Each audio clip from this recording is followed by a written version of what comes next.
Hey, welcome to Cinnamon Babe Horror Stories. I'm Cinnamon Babe, and every Friday I discuss creepy topics while I do my makeup. So if that interests you, please like and subscribe, and please enjoy the video.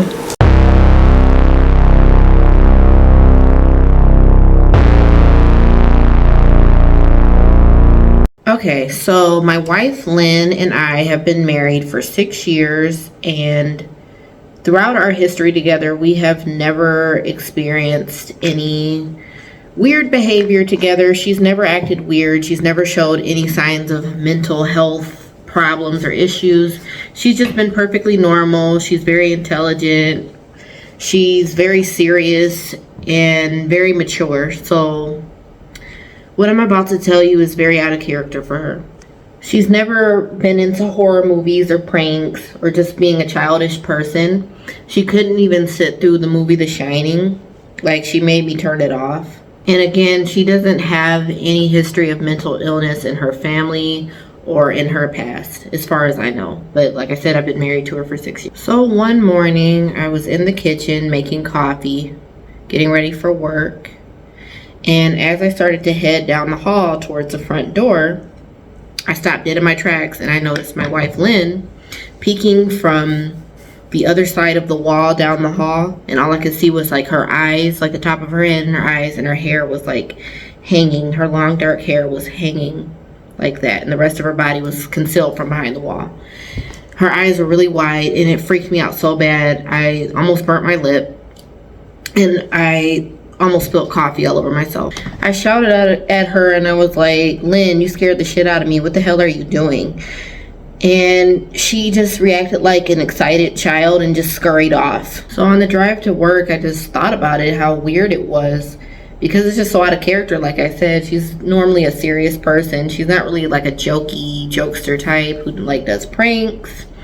And also, I just remember, in the past just telling her to lighten up. And so it's just weird how out of nowhere she just started to act so silly. But I ended up forgetting about the incident. And for a couple days, she was acting perfectly normal like herself. So I didn't even ask her about it. We just kind of moved on. That is until 3 days later. So one night, it was 2 a.m. and I went downstairs to the kitchen to get a drink. And I was just kind of like standing at the kitchen like island with the orange juice in my hand. And then I just started to get this really strong feeling that I was being watched. And so I looked down, like I glanced down, and at the bottom of the island from like the other side of it, I saw my wife peeking at me with this gigantic smile, like the Cheshire Cat from Alice in Wonderland, just staring at me like a dead stare. And I immediately like screamed out of like true like fear. Like for some reason I just was so afraid, and I didn't like understand why I was so afraid, because it's my wife, but I was so afraid. So in reaction to my scream, Lynn just started to scurry backwards on all fours like a dog, with her hands and feet slapping against the kitchen tile like really loud, and just like a creature just scuttling backwards until she was out of view. And I just stood there in shock, not even knowing what to do. Like I said, I just stood there for a while in shock and just trying to like settle after being so startled. And I truly didn't know what to do. So I finally gathered the courage to go back upstairs to bed. And when I got there, I saw Lynn fast asleep. She was like on her side sleeping, and her breathing was really like soft and peaceful, as if she had been asleep that whole time. And so I just kind of stood there and watched her to make sure that she was like really sleeping, because there was a part of me that was scared she was going to wake back up and like jump on me and attack me. So finally I just decided to lay down beside her, and nothing further had happened that night. And it almost made me question if it had happened at all. I almost felt like it was a dream. So the next morning, I was a little more relaxed, but I was still very cautious of her. And so when she came downstairs, I handed her a cup of coffee. I gave her a kiss on the forehead. And I just tried to gently ask her what had happened, because I didn't want to trigger her. I was still kind of like nervous towards her because she was acting so strange. And she seemed to be acting pretty normal, but when I asked her, Her first reaction was to look as if she had no idea what I was talking about. And I asked her, I was like, what was that about? Why did you do that last night? And she just burst out into laughter, like hysterical laughter, to the point where I started laughing with her because it was that hysterical and I didn't really know what to do. But once Lynn stopped hysterically laughing, she put her arms around me and she said, you creep me out sometimes too, so I guess we're even. And that was the end of the conversation. She did not answer like my question of why she was acting so creepy. She just kind of played it off, and that was the end of it. And we both just went our separate ways and went to work. And on the way to work, I just was at a loss for words. I just could not stop thinking about how strange the whole incident had been, how her hands sounded slapping against the tile as she was like scurrying out of the room like an animal. It was so out of character and it was just so weird, and I just could not stop thinking about it. But I tried to forget it, and I just tried to tell myself that it was silly and I should just get over it.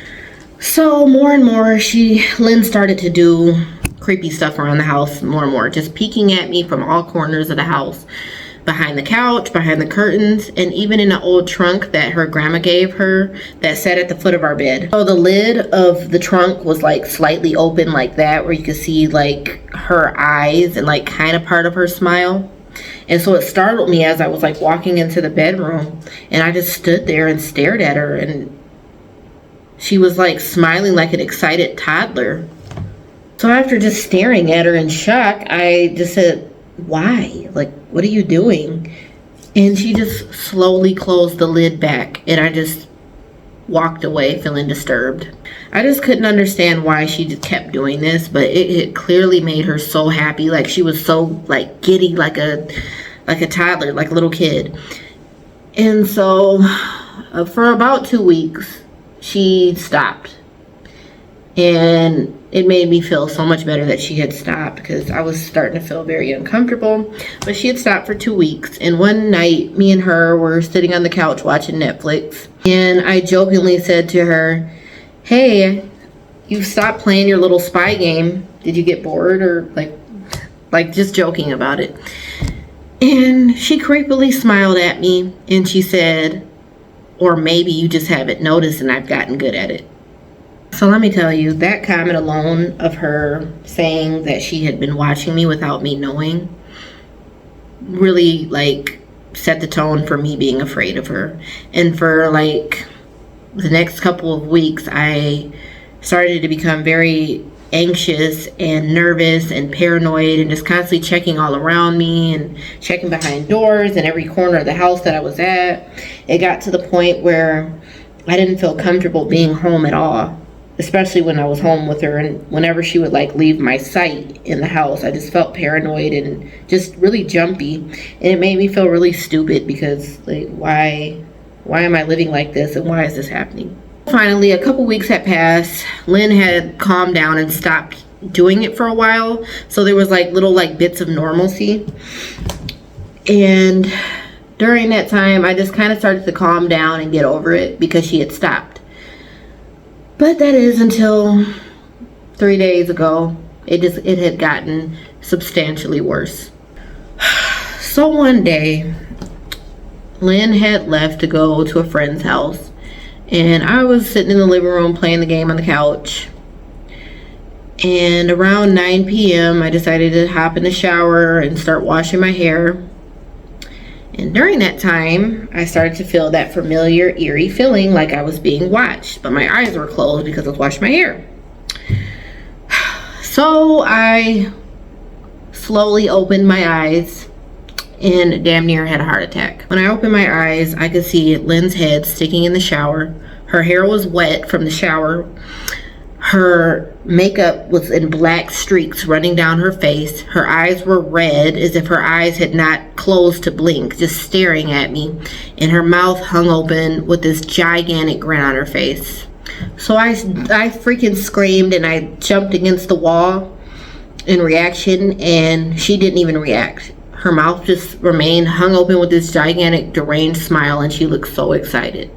So after what seemed like forever of us just staring at each other, me just staring in total fear and being terrorized, and her just derangedly smiling at me and staring at me.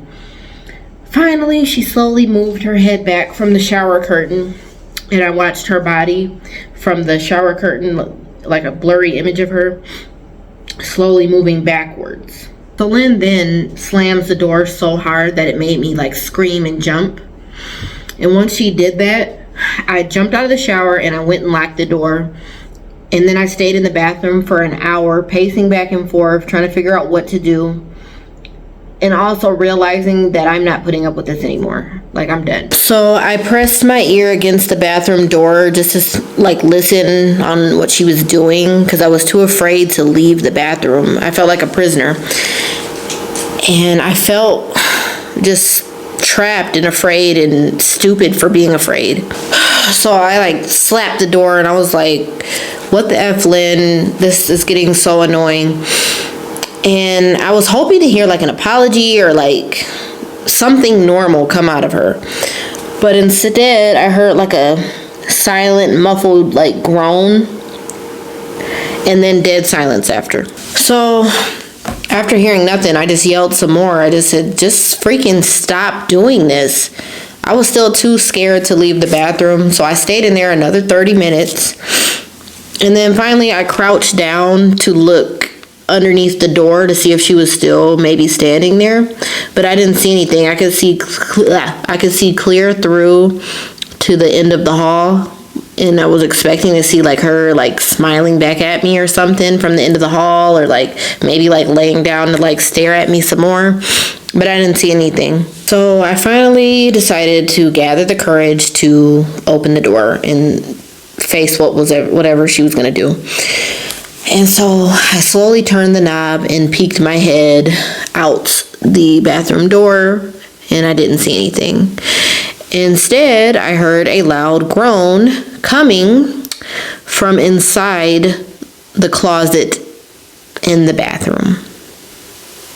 It was a loud, like, groan. So I turned my head almost like in slow motion, following the loud groaning noise that she was making, to see the closet door in the bathroom that was cracked open, and I saw Lynn's eyes peeking through. So once I was able to make sense of her face, I could see that she still had that crazy grin on her face, eyes still bucking out of her head, and she was so excited. Like, I could see the excitement all over her face, like almost like she couldn't contain herself. She was so excited. I'll never get that look out of my head.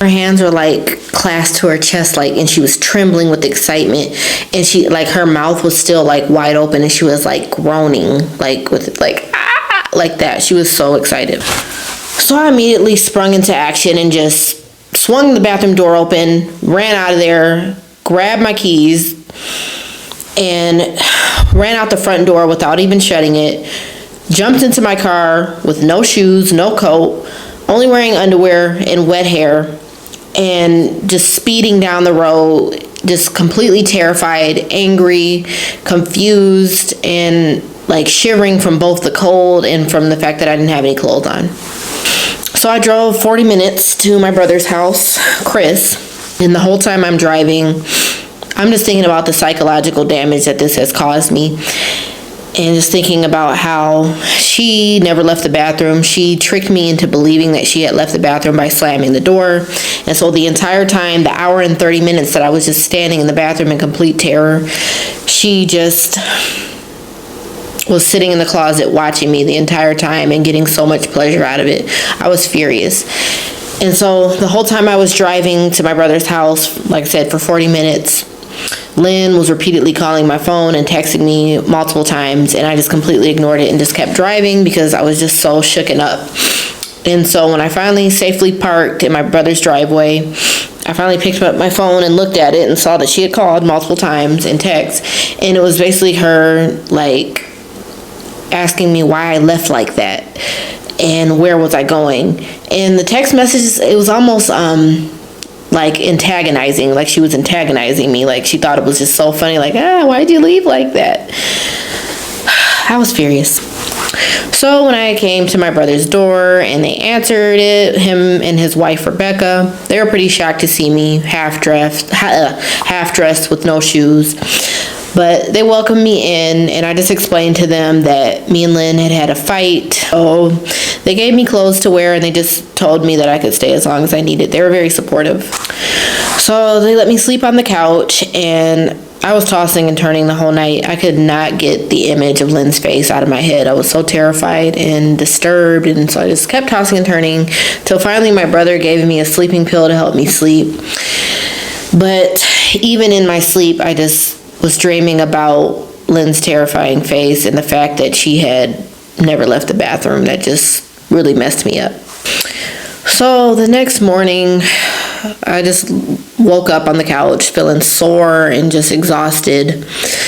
I'm just laying there staring up at the ceiling, thinking about how at some point I'm going to have to call Lynn and confront her about this entire situation, but I just was too exhausted. I really didn't want to. I didn't want to face her at all. I didn't want to return home until she was going to promise me that she was done doing this, because it was really destroying my life. Like, it was messing me up. I couldn't take it anymore. I just wanted my wife back, who was mature and serious and intelligent and great company to be around. I just really missed her. And she just completely turned into another person, and I felt guilty because, like I said, there were times that I told her to lighten up because she was always so serious. And now she was the complete opposite. So while I'm laying here thinking about calling her and thinking about this entire mess, I get this familiar feeling that I'm being watched. Like, it's a very eerie feeling that just comes over me. And I'm just staring up at the ceiling, and I'm afraid to look, but I know that if I continue to wait and not look, that the feeling is just only going to get worse of anxiety. So finally, my eyes drift from the ceiling to the window that's right next to the couch where I was laying. And there I see Lynn's face, with her face pressed up against the window, staring at me with that gigantic smile and her eyes popping out of her head, with 2 streams of drool like going down the window. And something told me that she had been there all night, just from the way the like drool streaks had collected. So at this point, I'm pissed because I'm just so exhausted. So I just jump up and I scream at her, and I'm just like, Lynn, what is wrong with you? Why are you doing this? Just go home. Are you crazy? Like, and her smile got bigger, like she just was so excited. It was just giving her so much pleasure to just terrorize me. And so from the noise of me screaming at her, I could hear Chris and his wife Rebecca moving around upstairs, like they were reacting to me yelling. And they started to come downstairs, and she like looked with that same smile on her face, but looked in the direction of them coming downstairs, and her mouth slowly closed. And I kind of like turned my head to look at my brother and his wife coming downstairs.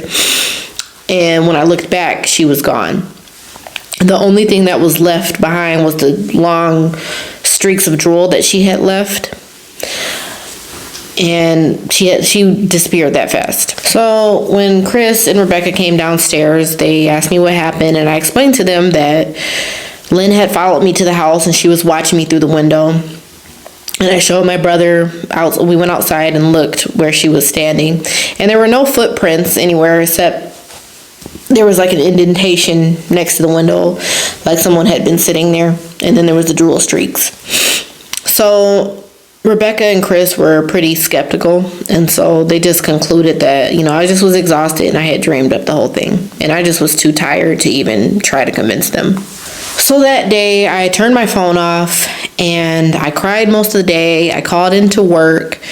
Like I said, I just was so exhausted, and I just was at war in my head trying to figure out what was going on. And I felt like I had permanently lost my wife. Like, she was gone. Whoever this person was feeding off of my fear and was like hunting me. And I just was terrified. Even though I felt all this, I knew that I needed to still give her a chance to explain herself, and that we still needed to talk about this however we could. And so I turned my phone back on, and I found like a million messages from her saying, "What's wrong? Please come home. I love you. I'm concerned." And they were just like really like short messages, and it just seemed suspicious. It was strange to me. Of course, nothing in the text messages was explaining why she had done what she did. They were just really short messages, which was out of character for her because usually she sends me really large paragraphs, for like simple stuff like, oh, can you pick up this from the store? And it would be like a long paragraph. That was her pattern. But now it was like almost like she was baiting me to come back home. They were like little short text messages like, come home, I love you. And it just was weird. It didn't seem like I was being texted from Lynn, who I knew. So I stayed another night because obviously I was not ready to come back home. And I was able to really get some sleep without incident. I was able to sleep till like literally the afternoon of the next day. That's how exhausted I was. And so when I woke up, Rebecca had made me something to eat. And during that time, she was just, trying to like ask me questions about what was going on and trying to like see if whatever was going on could be fixed. And I just explained to her like, she's a different person now. Something is terribly wrong. And Rebecca was just like, oh, she loves you. I've never seen her so upset. When she said that, I felt dread because I'm like, you saw her? I was like, you saw her? Like, when did you see her? Rebecca said, while I was asleep. Lynn had stopped by. She obviously had not driven, and she just assumed that Lynn had taken an Uber to their house. The first question she asked Rebecca was, is she awake? Rebecca said no. Rebecca was like, would you like me to go wake him up? Lynn was like, no, just let her sleep. And then left. That was the interaction. So by this time, I was tired of being afraid, and I realized that something was terribly wrong with my wife and that she needed a lot of help. Like whatever was going on, if she was having a mental breakdown, it was my job to help her. And so I decided to call Lynn's mother. And me and Lynn's mom never really got along. She just was always very dismissive towards me and just never really wanted to talk to me for whatever reason. Was never like combative, just very distant. So I called Lynn's mom and she sounded very irritated on the phone, and I just tried to explain to her that something was going on with her daughter, like she really needed mental help, and I was afraid, and she just was acting so strange. And I tried to ask, like, hey, had she ever acted strange like this before? And Lynn's mom just was like, go seek professional help. Like, why are you calling me? Go seek professional help. And then she hung up. She was very uninterested in helping me or her daughter in the situation. But I felt like in the conversation that I felt like she knew something but just didn't want to say. And she just was not ready to talk about it and hung up. So finally, I was able to completely explain to my brother and his wife about the situation, what had been going on, and that I believed that Lynn needed psychiatric help. And so finally, I was able to convince them, even though they didn't completely understand because this is such a weird situation. My brother offered to drive with me to go home to confront Lynn, and I happily agreed because I was terrified to go there alone. So we waited to the next day to drive there because I was not going to go at night. And so when we got there, I saw that Lynn's car was gone, but I could see that the front door was still open, almost as if it would stay that way since I had left. So as soon as we get out of the car and go to the front door and open it, all we could smell was death just whoosh into our face. Like it was a terrible, rotting flesh smell. When we got inside, covering our noses and our mouth, we could see that every curtain was closed in the house, and the house was completely dark, even though it was sunny outside. And the house seemed abandoned and trashed, even though I had been gone only 2 days. So we just went through each room downstairs, calling out her name, but no answer, just checking behind doors and trying to see where she was at. Still no answer, so finally we started to walk up the steps, and as we were walking up the steps, our shoes were crunching on broken glass. And I could see that at the top of the stairs, she had broken one of our wedding pictures, and it had like a large, like all the glass was busted out of it and glass was everywhere. So we went through most of the rooms upstairs, the bathroom included, and just checking and calling out to her. And so finally, before we got to my room, my brother was just like, let's just pack a bag of your stuff and then just come back tomorrow because she's obviously not here. So I agreed, and we went into my room, and I just started stuffing clothes into a duffel bag. And then I opened up the closet, and I was able to see where the smell of rot was coming from. When I opened the closet door,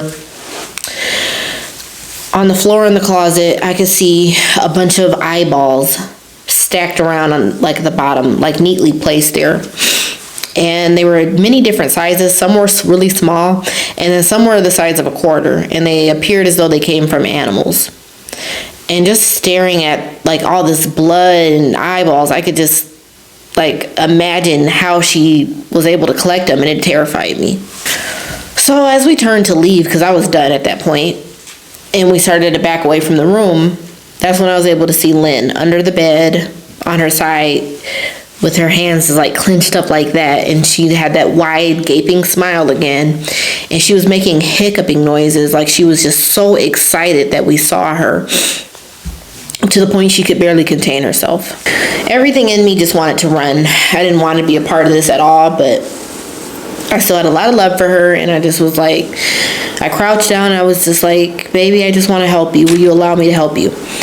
And she kind of like nodded with excitement with her mouth still wide open. Her lips cracked. It seemed like she had been smiling just for so long that her lips were cracking. And when I crouched down, I could see there was blood all around her. Her hands were bleeding. And she also had that smell of rot all over her. Resisting the urge to just run away, I started to just like slightly reach for her like that, saying that I wanted to help her. And I could see what she had in her hand at that point. It was a large shard of glass, and her hands were bleeding from like clutching the glass so hard. And when I reached for her, she had swiped at me real fast, and she was able to cut my arm. So I jumped back, and at that point, I think I was just pretty much done. I got up, grabbed my stuff, and started to run out of there. And I felt, me and my brother just started to like move towards the front door. And I could feel like she was chasing me, but like I was too afraid to look back. And before I was able to reach the door, she jumps on my back. And so I could feel like her smile and her teeth like on my neck. It just sent shivers down my spine. And I was able to shake her off me, but she was able to cut me on my back. And so we rush outside. I thought she was going to follow us outside, but she didn't. And my brother immediately called the cops. We got in the car and just sped off. So we sped off as we were calling the cops. We went to the ER, and I got 11 stitches on my arm and my back because that's how bad the cut was that she had put on me. And so I was able to speak to the cops, and they were just telling me to get a restraining order and to stay away from the house, either go to stay with a friend or a family member. The police went back to our house to check, to see if Lynn was still there and to arrest her and talk to her to see if she needed help. And of course she was not there. So I didn't want my brother to be a part of this mess any longer. I just felt detached. I wanted to detach him from the situation. So I dropped him back home, and I went and stayed at a hotel, and that is where I have been for the last 4 hours. And I am exhausted, and I am terrified, and I am heartbroken. I still haven't received any news as to where Lynn is. She has completely disappeared. I'm worried about her, and I'm worried about myself. And then out of nowhere, I've received a text message from an unknown number saying, "I found you." And attached was a grainy, dark picture of Lynn's eyes. I immediately started to type out this message because I am alone and afraid. I hope you guys enjoyed this story. I basically told it from the husband's perspective. I believe his name was Ben. But I don't know if this story is true, but this story was found on Reddit, and I got this story from a podcast called Creepcast on YouTube, and it's two guys talking about it, and they're so funny. Like, their commentary basically helped me get through the story because it's so creepy, but they were so hilarious about it. All I could do was laugh, and it was kind of hard not to laugh while I was telling this story. Like, I was trying to tell it from the guy's perspective, but like I said, I don't know if this story is true or not. It kind of has like that, storytelling like vibe about it, especially the end. But I mean, you know, anything's possible on Reddit. But I found it to be ridiculous because, like, both terrifying and well written, but also ridiculous because what husband is going to be that terrified of their wife from the beginning, the very beginning, and they've been together for 6 years. And I just was imagining, like, what if I did this to my husband and I was, like, you know, sneaking up on him and, you know, peeking at him the same way that this wife was doing. I just feel like it wouldn't scare him. It would, like, irritate him. Like, he would just get really tired of it and scream and cuss me out and probably leave me. I don't know. In my opinion, I feel like that is separation material because I have anxiety issues, and if somebody kept doing that to me, like, I would be done because that would take such a toll on my mental health. Like, I would have issues. And so, yeah, it's just so terrifying, and it's a great twist on a scary story because most scary stories are like from the unknown, but this is from somebody's spouse scaring the heck out of them in a very simple but like complex way. And I'm just like, literally the whole time, like, why won't he like actually talk to her? He kind of like kept letting her like brush the situation off, and then he would brush it off with her. And it's like, why are you allowing her to get away with it? I don't know. That part of it is stupid, but like I said, it was so well written as far as being like terrifying, and it like the story like kind of builds. So it was like really fun telling it.